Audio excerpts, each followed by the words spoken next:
Mas malala pa to sa Visconde at the Sir Corbito. Dahil pag inatake ako ngayon ng PTSD, patay tong Shehi dito. Wala akong ititira. Miski isang ongki ko, unti-unti kayong malalagas parang pamilya Aquino.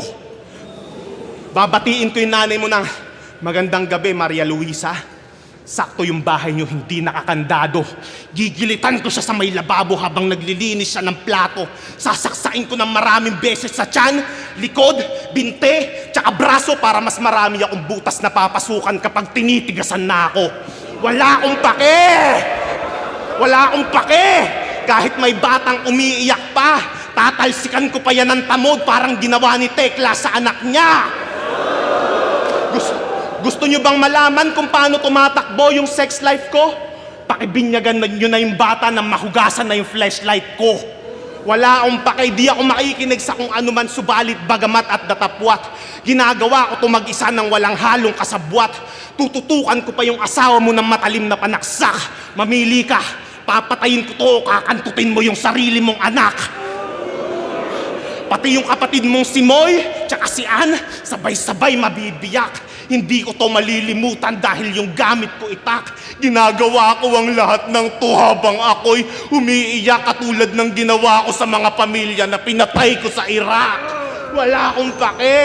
Kahit yung mga loyal fans ko ay nasusuka dahil wala naman tong pinagkaiba sa ginawa mo sa anak ni Fukuda. At pagkatapos nun, siguradong ikay matataranta. Magpapakita pa ako sa harap niya habang iniiyakan yung pamilya niyang nasalanta. Kahit pwede kitang patayin, wala pa rin akong gagawin sa kanya dahil mas masaya kapag nakita kong nagpapakamatay ka.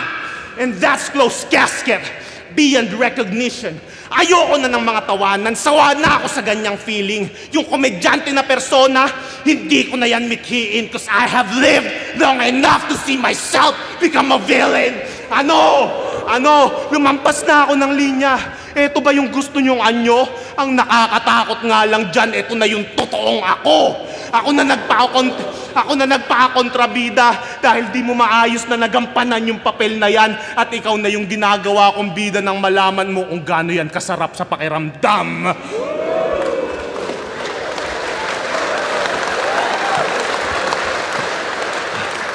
Sadyang hindi ko na alam kung ano yung tama at mali. Sinusulit ko na lamang yung bawat sandali. Binidyohan ko pa lahat ng pangyayari para may remembrance akong matabi at para mayroon akong pagjajakulan kapag hindi ako makatulog sa gabi. Yan yung estilo mo. Ginawa lang kitang ehemplo mula sa marumi mong utak